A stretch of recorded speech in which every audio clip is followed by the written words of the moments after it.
Hello అండి. నమస్కారం. సిరి entertainment ఛానల్‌కి స్వాగతం. నా పేరు రోజా. ఇప్పుడు నేను చెప్పబోయే స్టోరీ 'నీ ప్రేమకై ఎదురుచూసే నీ సీత' ఎపిసోడ్ 8. స్టోరీలోకి వెళ్ళే ముందు చిన్న రిక్వెస్ట్. ఈ స్టోరీ మీకు నచ్చితే తప్పకుండా లైక్ చేయండి, షేర్ చేయండి, సబ్స్క్రైబ్ చేసి నన్ను ఎంకరేజ్ చేయండి. అలాగే ఇన్‌స్టాగ్రామ్‌లో కూడా నన్ను ఫాలో అవ్వండి. నా ఇన్‌స్టాగ్రామ్ ఐడీ @రోజా సిరి ఎంటర్టైన్మెంట్. తప్పకుండా ఫాలో అవుతారు కదా! ఇంకా ఆలస్యం చేయకుండా స్టోరీలోకి వెళ్ళిపోదాం. రామ్‌కి అంతా అయోమయంగా అనిపిస్తోంది. జానకి ఫోటో వైపు అలా చూస్తున్నాడు. జాను, ఏం చేయాలో అర్థం కావట్లేదు. నేను నిన్ను ఎప్పటికీ మర్చిపోలేను. నీ ప్లేస్‌లో సీతను భార్యగా యాక్సెప్ట్ చేయాలి అంటే అది నా వల్ల కాదు అని నాకు అనిపిస్తోంది. కానీ మీ అమ్మగారు సీతని పెళ్లి చేసుకుంటేనే వాళ్ళని తల్లిదండ్రులుగా భావించినట్లు అని, చేసుకుని కనిపించమని ఆర్డర్ వేసినట్లు చెప్పారు. సీతేమో లైఫ్ లాంగ్ నీ ప్రేమ కోసం నేను వెయిట్ చేస్తూ నా జీవితాన్ని నేనెందుకు సాక్రిఫైస్ చేయాలి? నన్ను నువ్వు భార్యగా యాక్సెప్ట్ చేస్తేనే నీ జీవితంలోకి వస్తాను అంటుంది. ఏం చేయాలో నాకు అర్థం కావట్లేదు జాను అంటూ కన్నీళ్ల పర్యంతమవుతున్నాడు రామ్. చిన్నబ్బాయి గారు, చిన్నబ్బాయి గారు, భోజనానికి వస్తారా? డోర్ ట్యాప్ చేసి 2, 3 సార్లు అడిగాడు రంగన్న. రంగన్న, మీరు భోజనం చేయండి. నేను నేను కాసేపు ఆగి చేస్తాను. కాసేపు నన్ను ఒంటరిగా వదిలేయండి. డిస్టర్బ్ చెయ్యొద్దు సీరియస్గా చెప్పాడు రామ్. ఆ, అట్టగే బాబు అంటూ రంగన్న అక్కడి నుంచి వెళ్ళిపోయాడు. గంట, 2 గంటలు ఎంత ఆలోచించినా తనకి పరిష్కారం దొరకట్లేదు. అటు ఇటు తెగ తిరుగుతూ ఆలోచిస్తున్నాడు. ట్రింగ్ ట్రింగ్ ఫోన్ రింగ్ అవుతోంది. రామ్ కాల్ లిఫ్ట్ చేయకుండా కట్ చేశాడు. ట్రింగ్ ట్రింగ్ ట్రింగ్ ట్రింగ్ మరొకసారి ఫోన్ రింగ్ అవుతోంది. అన్నౌన్ నెంబర్ చూసి, ఈ నెంబర్ ఎవరిది? ఎవరి నుంచి కాల్ వస్తోంది? కట్ చేస్తున్నా మళ్ళీ చేస్తున్నారు అనుకుంటూ కాల్ లిఫ్ట్ చేశాడు Ram. Hello, who is this? నేను బాబు, జానకి తల్లిని, అన్నపూర్ణమ్మని. గంభీరమైన వాయిస్ వినగానే లేచి నుంచున్నాడు రామ్. మీరా? మీరు మీరు నాకు కాల్ చేశారా? అవును బాబు, నేను నీతో కొంచెం మాట్లాడాలి. చెప్పండి ఆంటీ అంటూ కళ్ళు తుడుచుకుని కొంచెం తడబడుతూ మాట్లాడుతున్నాడు. నేను మీ ఇంటి బయటే ఉన్నాను. లోపలికి రావచ్చా? ఏ అబ్జెక్షన్ లేదు కదా? వాట్? మీరు మీరు మా ఇంటికి వచ్చారా ఆంటీ? అవును బాబు, బయటే ఉన్నాను. అయ్యో రండి, లోపలికి రండి అంటూ ఫాస్ట్గా కిందకి దిగాడు రామ్. రామ్, ఏమిటి ఆ కంగారు? ఆ స్టెప్స్ దిగడం ఏమిటి? హాల్లో కూర్చుని ఉన్న అరుంధతి కొడుకు వైపు చూస్తూ అడిగింది. జానకి అమ్మగారు, అన్నపూర్ణమ్మగారు మన ఇంటికొచ్చారు. హా? ఏం మాట్లాడుతున్నావురా? అవును, ఇంటి బయటే ఉన్నారు. ఏంట్రా, నిజమేనా నువ్వు చెప్పేది? ఆవిడ మన ఇంటికొచ్చిందా? ఆశ్చర్యంగా అడుగుతోంది అరుంధతి. అవునమ్మా, బయటే ఉన్నారు. నేను వెళ్ళి తీసుకువస్తాను. గతంలో జరిగిన గొడవలు, అల్లర్లు అన్నీ గుర్తుకొచ్చాయి అరుంధతికి. తన కూతురి శవాన్ని చూసి తల్లడిల్లిపోయిన తల్లి హృదయం గుర్తుకు వస్తోంది. ఆ రోజు అన్నపూర్ణమ్మ గారు ఏడ్చిన ఏడుపులు ఇంకా చెవులకు వినిపిస్తూనే ఉన్నాయి. రామ్ తెలిసో తెలియకో చేసిన తప్పుకి వాడు ఇంకా పశ్చాత్తాపం పడుతూనే ఉన్నాడు. నిజంగా జానకి బ్రతికి ఉంటే మా ఇంటి మహాలక్ష్మిలాగా చూసుకునేవాళ్ళము. కానీ అలా జరగలేదు. ఆ రోజు అన్నపూర్ణమ్మగారు తన కూతుర్ని తనకెలాగైనా తీసుకువచ్చి ఇవ్వమని, నువ్వేం చేస్తావో నాకు తెలియదు అంటూ రామ్ చొక్కా పట్టుకుని చెంపలు పగలగొట్టారు. చాలా చాలా ఏడుస్తూ గుండెలు బాదుకున్నారు. రాఘవయ్య గారు తన మనుషులతో రామ్ని పిచ్చ కొట్టుడు కొట్టించారు. ఇంకా ఏం చేయాలి నా బిడ్డని? తను చేసిన తప్పుకి శిక్ష ఇప్పటికే అనుభవిస్తున్నాడు. పిచ్చివాడిలాగా తయారయ్యాడు. ఈవిడ వచ్చింది అంటేనే నాకెందుకనో చాలా భయంగా అనిపిస్తోంది. ఈవిడని ఎలా ఫేస్ చేయాలి? ఇప్పుడిప్పుడే రామ్ తన జీవితాన్ని మళ్ళీ స్టార్ట్ చేస్తున్నాడు. అన్నపూర్ణమ్మ గారు రామ్ని పెళ్లి చేసుకోమని చెప్పిందని తెలిసి నా బిడ్డని ఆవిడ క్షమించింది అని పొంగిపోయాను. కానీ మళ్ళీ ఇప్పుడు ఎందుకొచ్చినట్లు అనుకుంటూ రామ్ గురించి ఆలోచిస్తూ చాలా కంగారు పడుతోంది అరుంధతి. అన్నపూర్ణమ్మ గారిని దగ్గర ఉండి మరీ లోపలికి తీసుకువచ్చాడు రామ్. అన్నపూర్ణమ్మ, తన నౌకర్ ఇద్దరూ లోపలికి వచ్చారు. నమస్కారం అండి అంది అరుంధతి అన్నపూర్ణమ్మ ముందుకు వచ్చి చిరునవ్వుతో పలకరిస్తూ. నమస్తే ముక్తసరిగా పలకరించింది అన్నపూర్ణమ్మ. లోపలికి రండి, లోపలికి వెళ్ళి మాట్లాడుకుందాం. వాళ్ళని తీసుకువచ్చి లోపల కూర్చోమని చెప్పి జ్యూస్ తీసుకువచ్చి ఇచ్చింది. నాకు ఇలాంటివేమీ వద్దమ్మా, నేను మీతో మాట్లాడాలని వచ్చాను. నాతోనా? ఆశ్చర్యంగా అడిగింది అరుంధతి. హా, మీ అందరితో మాట్లాడాలి. పక్కనే నిలబడి ఉన్న రామ్ వైపు చూస్తూ, కూర్చో రామ్, కూర్చోండి, మీరు కూడా కూర్చోండి అంటూ ఇల్లంతా పరిశీలనగా చూసి, రామ్, మీ నాన్నగారు ఇంట్లో లేరా అడిగింది అన్నపూర్ణమ్మ. లేరండి, ఆయనకు బయట ఏదో పని ఉంటే వెళ్ళారు. సరే అంటూ నౌకర్ వైపు చూసి కనుసైగ చేసింది. నౌకర్ తనతో పాటు తీసుకువచ్చిన బ్యాగ్లో నుంచి రకరకాల శుభలేఖలు తీసి అన్నపూర్ణమ్మ చేతికిచ్చాడు. ఆ శుభలేఖలను అరుంధతికి, రామ్కి చూపిస్తూ, వీటిని సరిగ్గా చూడండి, చాలా బాగున్నాయి కదా, నేనే దగ్గర ఉండి మరీ సెలెక్ట్ చేసి తీసుకువచ్చాను.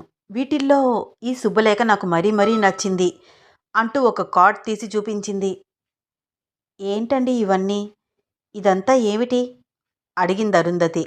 రామ్ 2 రోజుల క్రితం మా ఇంటికి వచ్చాడు, మీకు చెప్పే ఉంటాడు కదా. హా, అవును చెప్పాడు. అయితే మీకు విషయం తెలిసే ఉంటుంది. రామ్ మా దగ్గరికి వచ్చి మమ్మల్ని తల్లిదండ్రులుగా భావిస్తున్నాను అని, క్షమించమని, ఒక కొడుకుగా యాక్సెప్ట్ చెయ్యమని చాలా రిక్వెస్ట్ చేశాడు. ఈ విషయం మీకు తెలుసా అడిగింది అన్నపూర్ణమ్మ రామ్ వైపు చూస్తూ.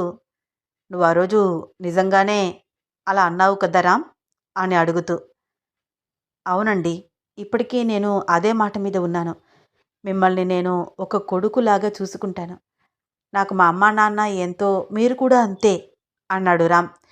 అరుంధతి వాళ్ళ మాటలు వింటూ ఏం చేయాలో తెలియక సైలెంట్గా ఉండిపోయింది. చూడండి, అందరికీ తెలిసిన విషయమే అయినా నేను మరొకసారి గుర్తు చేస్తున్నాను. నా కూతురు జానకి, మీ అబ్బాయి రామ్ ఇద్దరూ ఒకరిని ఒకరు ఇష్టపడ్డారు. ఇంట్లో నుంచి పారిపోయి పెళ్లి చేసుకోవాలనుకున్నారు. కానీ వాళ్ళని విధి విడదీసింది. నా కూతురు తిరిగి రాని లోకాలకు వెళ్ళిపోయింది. మీ అబ్బాయి ఈ లోకంలో ఉన్నా ప్రశాంతంగా ఉండలేకపోతున్నాడు. ఒక తల్లిగా ఆలోచించి చెప్తున్నాను. మీ అబ్బాయికి మీ మేనకోడల్ని ఇచ్చి త్వరగా పెళ్లి చేస్తే కనీసం అతనైనా సుఖంగా ఉంటాడు. అందుకనే ఈ శుభలేఖలు తీసుకువచ్చాను. మా చేతుల మీదుగా మా ఒక్కగానొక్క కూతురు జానకి పెళ్లి చేయాలని, అంగరంగ వైభవంగా జరిపించాలని ఎన్నెన్నో ఆశలు, కలలు కన్నాము మేము తల్లిదండ్రులుగా. కానీ జానకి జీవితం అలా అయిపోయింది. అయ్యిందేదో అయ్యింది. నా కూతురు పెళ్ళి చేతులారా నేను ఎలాగో చేసుకోలేకపోయాను. మీ అబ్బాయి పెళ్ళైనా దగ్గర ఉండి జరిపించాలని వచ్చాను. అట్లీస్ట్ నాకు ఈ సంతోషాన్నైనా మిగల్చండి. త్వరలో పెళ్లి ముహూర్తాలు పెట్టించండి. అన్ని పనులు నేనే దగ్గర ఉండి చూసుకుంటాను అంది అన్నపూర్ణమ్మ. మీరు మీరు ఇంత పెద్ద మనసు చేసుకుని మా అబ్బాయిని క్షమించి అతని జీవితం గురించి ఆలోచిస్తున్నారు. అందుకు మీకు నేను చాలా రుణపడి ఉంటాను. అరుంధతి కొంచెం ఎమోషనల్ అవుతూ అంది. అన్నపూర్ణమ్మ ఒక నవ్వు నవ్వుతూ, కానీ మీరు ఇంకా ఒక నిర్ణయానికి రాలేదు కదా మీ అబ్బాయి పెళ్లి విషయంలో. అన్నపూర్ణమ్మ గారు, వాడికి కొంచెం టైం ఇవ్వండి. వాడు ఒక నిర్ణయానికి వచ్చాక నేనే మీకు కబురు పంపుతాను అంది అరుంధతి. రామ్ అప్పటికే చాలా ఇబ్బంది పడుతున్నాడు అని గమనించి అతనిని ఇంకా ఇంకా ఇబ్బంది పెట్టడం ఇష్టం లేక, ఏంటి రామ్ ఇదంతా? నాకు త్వరగా పెళ్లి ముహూర్తాలు పెట్టి కబురు పంపించమని చెప్పాను కదా. ఇప్పుడు ముహూర్తాల టైమే నడుస్తోంది. తర్వాత మళ్ళీ 2 నెలలు మూడం. ఎప్పుడు పెళ్లి చేసుకుంటావు? నీ నుంచే నాకు కబురు వస్తుంది అనుకున్నాను, కానీ అది జరగలేదు. అందుకే నేను పని కట్టుకుని వచ్చాను. నువ్వు ఇలా సైలెంట్గా ఉంటే నేనేమనుకోవాలి? ఓహో, అయితే ఆ రోజు నువ్వు మా ఇంటికి వచ్చి చెప్పిన మాటలన్నీ అబద్ధమా? నన్ను తల్లిగా భావిస్తున్నాను అన్నావు కదా. నేనేం చెప్పినా చేస్తాను అని అన్నావు కదా. ఇదేనా? కొంచెం గట్టిగా మాట్లాడుతోంది అన్నపూర్ణమ్మ. అమ్మా, మీ మాట వింటాను. ముహూర్తాలు పెట్టించండమ్మా అంటూ అక్కడ నిలబడలేక తన రూంలోకి వెళ్ళిపోయాడు రామ్. విన్నారు కదా, మీ అబ్బాయికి ఏ అభ్యంతరము లేదు. వచ్చే ముహూర్తానికి సీతారాములకి పెళ్లి జరిపిద్దాము. నేనే దగ్గర ఉండి అన్ని పనులు చూసుకుంటాను. నా కూతురు బ్రతికి ఉంటే ఆమె పెళ్ళి ఎంత ఘనంగా చెయ్యాలని అనుకున్నానో అంతే ఘనంగా ఈ పెళ్ళి కూడా జరిపిస్తాను. మరి మీకు సంతోషమే కదా? చేతులెత్తి దండం పెట్టి సైలెంట్గా ఉండిపోయింది అరుంధతి ఎమోషనల్ అవుతూ. పురోహితుడిని తీసుకుని లగ్నపత్రిక రాయించడానికి మళ్ళీ వస్తాను. శుభలేఖ సెలెక్ట్ చేసి నాకు ఫోటో పంపించండి అంటూ అన్నపూర్ణమ్మ గంభీరంగా మాట్లాడి బయటకు అడుగులు వేసింది. అలా వెళ్ళిపోతున్న అన్నపూర్ణమ్మ వైపు ఆశ్చర్యంగా చూస్తూ తన కూతురు మరణానికి కారణమైన వాడి పెళ్లి కోసం ఈవిడ ఇంత తపన ఎందుకు పడుతోంది? ఆశ్చర్యంగా ఉందే. దీని వెనకాల ఏదైనా కారణం ఉంటుందా?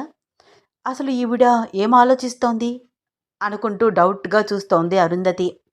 ఈ ఇంటికి ప్రస్తుతం వచ్చే సంతోషాలన్నీ నా ఇంటికి తరలడానికి ఎంతో సమయం పట్టదు అనుకుంటూ వస్తున్న కన్నీళ్లను తుడుచుకుంటూ జానకి జ్ఞాపకాలు కళ్ళల్లో మెదులుతుంటే ఆ ఇంటి వైపు ఒక్కసారి చూసి కారులో కూర్చొని వెనక్కి ఆనుకుని డ్రైవర్ పోనివ్వు అంది అన్నపూర్ణమ్మ.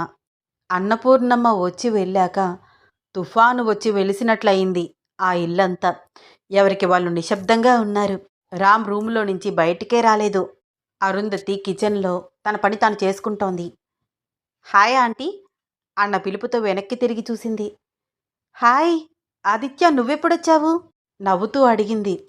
ఇప్పుడే వచ్చాను ఆంటీ, చూస్తూ కూడా అడుగుతున్నారు అంటూ అరుంధతి దగ్గరికి వచ్చి నవ్వుతూ హగ్ చేసుకున్నాడు. ఒరేయ్, నీకింకా వెటకారం తగ్గలేదురా వెధవా అంటూ ఆదిత్య వెన్ను మీద చిన్నగా కొట్టి నవ్వింది అరుంధతి. Thank you. ఇంకేమైనా తిట్టాలంటే తిట్టేయండి ఆంటీ. ఇన్ని రోజులు మీ తిట్లు చాలా చాలా మిస్ అయిపోయాను. అర్జెంటుగా నీకు పెళ్లి చేసేయాలి అది, అప్పుడు కానీ నీ తిక్క కుదరదు అంది అరుంధతి ఆదిత్య వైపు చూసి నవ్వుతూ. నేను మా అమ్మ వాళ్ళకి అదే చెప్తున్నాను ఆంటీ, కానీ వాళ్ళకి అర్థం కావట్లేదు. యూఎస్లో కూడా చాలా గట్టిగా ట్రై చేశాను, కానీ ఏంటో ఒక్కరు కూడా వర్కౌట్ అవ్వట్లేదు ఆంటీ అన్నాడు ఆదిత్య. వా, ఆంటీతో ఎవరైనా ఇలా మాట్లాడతారా? బుద్ధి లేదారా నీకు?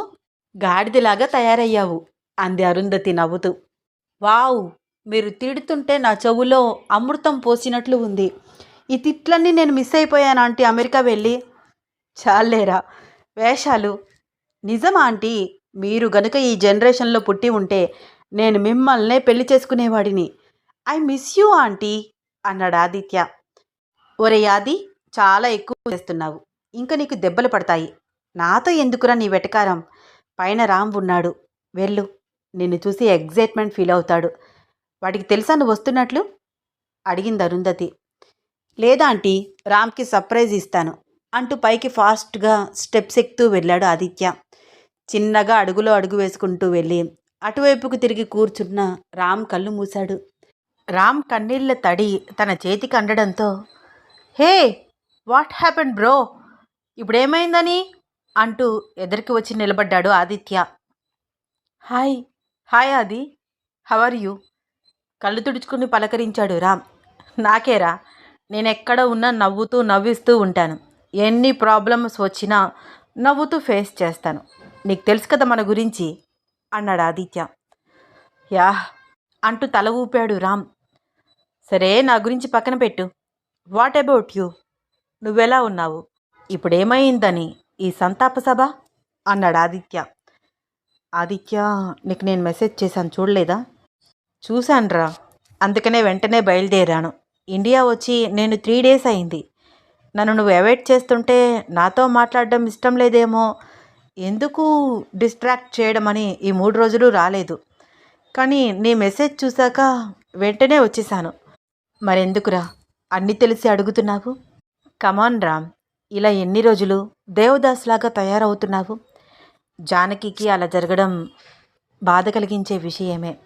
చాలా కష్టంగా అనిపిస్తుంది. కానీ నీ లైఫ్ని నువ్వు ఇలా స్పాయిల్ చేసుకోవడం కరెక్ట్ కాదు కదా. నువ్వేమీ కావాలని చేయలేదు కదా. ఆ గెడ్డం ఏమిట్రా, పెద్ద బాబాలాగా తయారయ్యావు. అర్జెంటుగా ట్రిమ్మర్తో తీసేసేయి, చూడలేకపోతున్నాను. పైగా ఇంటి నిండా ఆ ఫోటోలేమిట్రా, ఎక్కడ చూసినా జానకి ఫోటోలే. తనంటే నీకు ఇష్టం ఉండి ఉండొచ్చు. నీ రూమ్లోకి వచ్చిన ప్రతి ఒక్కరికి ఆ విషయం తెలియాల్సిన అవసరం లేదు కదరా అంటూ అక్కడ ఉన్న ఫొటోస్ మొత్తం తీసి షెల్ఫ్లో పెడుతున్నాడు ఆదిత్య. ఆది, నేను జానకి ఫోటో చూడకుండా ఉండలేను. Okay, done. రోజు షెల్ఫ్ ఓపెన్ చేసి చూసి మళ్ళీ పెట్టేసే. అంతేగాని తన ఫొటోస్ ఇలా నీ రూమ్ మొత్తం ఉంటే ఎప్పటికీ నువ్వు తన జ్ఞాపకాల నుంచి బయటికి రాలేవు అని మాట్లాడుతూనే ఆ ఫోటోలన్నీ తీసి షెల్ఫ్ లోపల పెట్టేసి, సరే చెప్పు, వాట్ నెక్స్ట్ అంటూ రామ్ పక్కన వచ్చి కూర్చున్నాడు. స్కూల్ డేస్ నుంచి ఆదిత్య రామ్కి బెస్ట్ ఫ్రెండ్. ప్రతి విషయం షేర్ చేసుకునే రామ్ ఆదిత్య యూఎస్ వెళ్ళడం, జానకి దుర్మరణం, రామ్ డిప్రెషన్లోకి వెళ్ళిపోవడం, ఇలా అనేక కారణాల వల్ల వాళ్ళ స్నేహంలో కూడా కొంచెం గ్యాప్ వచ్చింది. ఓయ్, నేను నీతోనే మాట్లాడుతున్నాను. ఏంట్రా అలా ఉండిపోయావు? రామ్ని దగ్గరగా తీసుకున్నాడు ఆదిత్య. ఎన్నో రోజులు మనసులో దాచుకున్న బాధని కన్నీళ్ళ రూపంలో బయటికి పంపిస్తూ మొత్తం తన ఫ్రెండ్తో షేర్ చేసుకున్నాడు రామ్. జరిగింది మొత్తం ఏ టు జెడ్ ఆదిత్యతో చెప్పాడు.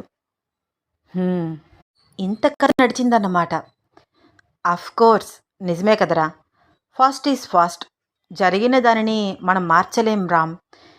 జరిగేది మాత్రం మన చేతుల్లోనే ఉంటుంది. మీ వాళ్ళు చెప్పినట్లు నువ్వు జానకిని నీ వైఫ్గా యాక్సెప్ట్ చెయ్యి. నీ మర్దలు చెప్పినట్టు నిజమైన ప్రేమని తనకివ్వు. మనసా వాచా కర్మన భార్యగా స్వీకరించు. అట్లీస్ట్ వాళ్ళైనా సంతోషంగా ఉంటారు కదా. వాళ్ళ సంతోషం చూసైనా నువ్వు ఈ బాధ నుంచి బయటికి వస్తావేమో. రామ్ 2 నిమిషాలు మౌనంగా ఉండిపోయాడు. ఏంట్రా, మాట్లాడు. సీతతో నా డెసిషన్ రేపు చెప్తానని చెప్పాను. ఏం చెప్పాలో అర్థం కావట్లేదు. అర్థం కాకపోవడానికి ఏముందిరా. రేపు మార్నింగ్ తనకి తన ప్రపోజల్కి ఓకే చెప్తున్నట్లు చెప్పేసి నీ పెళ్ళికి లైన్ క్లియర్ చెయ్యి, ఓకేనా అన్నాడు ఆదిత్య. కానీ అది నా మనసులో ఇంకా జానకి రూపమే మెదులుతోంది. సీతని పెళ్లి చేసుకుని తనతో ఆనందంగా ఉండడం ఇంపాసిబుల్ అనిపిస్తోంది. ఒరే ఏంట్రా బాబు నువ్వు పాత సినిమాల్లో హీరోలాగా ఒకటే సెంటిమెంట్తో చంపేస్తున్నావు. నిజమే, నీ లైఫ్లో కొంచెం బ్యాడ్ సిచ్యువేషన్స్ వచ్చాయి.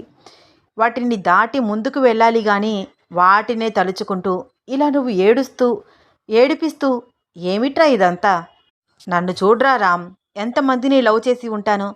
ఒక 50 మందికి అయినా ప్రపోజ్ చేసి ఉంటాను. అందరూ రిజెక్ట్ చేశారు. నాకేం తక్కువ చెప్పు. హైట్, వెయిట్ అంతా బాగానే ఉన్నాను. కానీ ఎవరికీ నచ్చలేదు. నేనేమైనా డిప్రెషన్లోకి వెళ్ళిపోయానా? ఇంకొకరిని ట్రై చేయడానికి రెడీ అవుతున్నాను. మళ్ళీ ట్రై చేస్తాను. లైఫ్లో ఏదో ఒకరోజు టర్నింగ్ పాయింట్ వస్తుంది అని వెయిట్ చేయాలిరా. రాగానే క్యాచ్ చేయాలి. అర్థమైందా? ఇంకెక్కువ ఆలోచించకుండా నీ మరదల పిల్లకి వెళ్ళి ఎస్ చెప్పేసే. పెళ్ళయ్యాక సంగతి ఏమిటి అని ఆలోచించకు.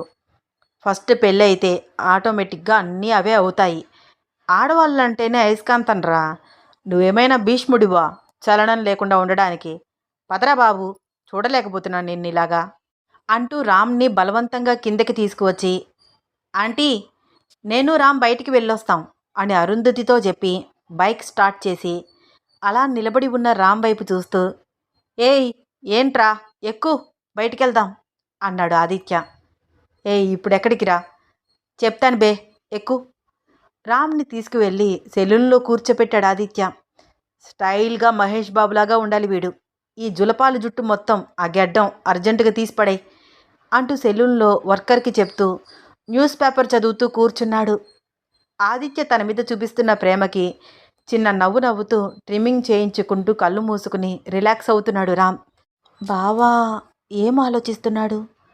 నాకు ఎస్ చెప్తాడా లేకపోతే నో చెప్తాడా? బావా ఏమీ ఎక్స్ప్రెస్ చేయట్లేదు. ఆడపిల్లనైనా నేను ధైర్యంగా చెప్పేశాను. బావా నువ్వు నన్ను నీ భార్యగా మాత్రమే యాక్సెప్ట్ చేయాలి, ఫ్రెండ్గా కాదు అని. గదిలో ఒకలాగా గది బయట ఒకలాగా ఉండకూడదు అని గట్టిగా చెప్పేశాను.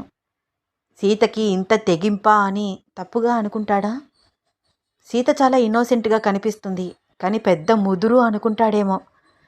నేనేమైనా తప్పుగా మాట్లాడానా అని రకరకాలుగా ఆలోచిస్తూ ఫుడ్ కూడా సరిగ్గా తినకుండా బాక్స్ క్లోజ్ చేసేసి హ్యాండ్ వాష్ చేసుకుని మళ్ళీ క్లాస్లోకి వెళ్ళిపోయింది సీత.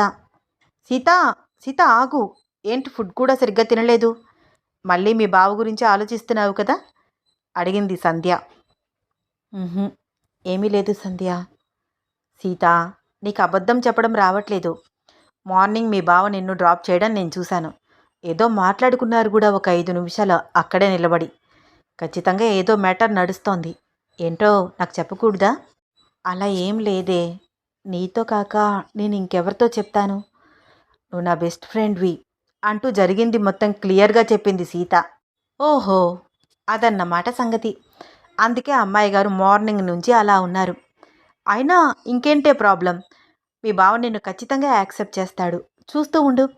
మార్నింగ్ హీరోలాగా రెడీ అయి వస్తాడు.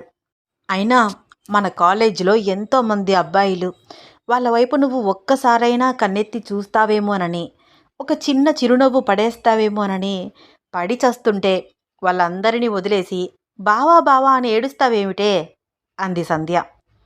షటప్ సంధ్య. నాకు మా బావ అంటే చాలా ఇష్టం. నీకు తెలుసు కదా. ఇంకొకరి గురించి నా దగ్గర మాట్లాడుకు. కోపంగా సమాధానం చెప్పి అక్కడి నుంచి వెళ్ళిపోతోంది సీత. ఏయ్ సీత, సీత జస్ట్ జోక్ చేశానే. ఎందుకే బాబు అంత కోపం? నీది నిజంగా సిన్సియర్ లవ్. మీ బావకి అది అర్థం కావట్లేదు. అర్థం కాక కాదు సంధ్య, అర్థమైనా ఎలా రియాక్ట్ అవ్వాలో తెలియక తికమక పడుతున్నాడు. మా బావ బాధపడుతున్నాడు అని నాకు ఇక్కడ తెలుస్తోంది తెలుసా? ఓ మై గాడ్, నిజమా? మీ బావ అక్కడెక్కడో బాధపడుతుంటే నీకు ఇక్కడ తెలుస్తోందా? నేను ఇలాంటివన్నీ సినిమాల్లోనే చూశాను. చిన్న నవ్వు నవ్వింది సంధ్య.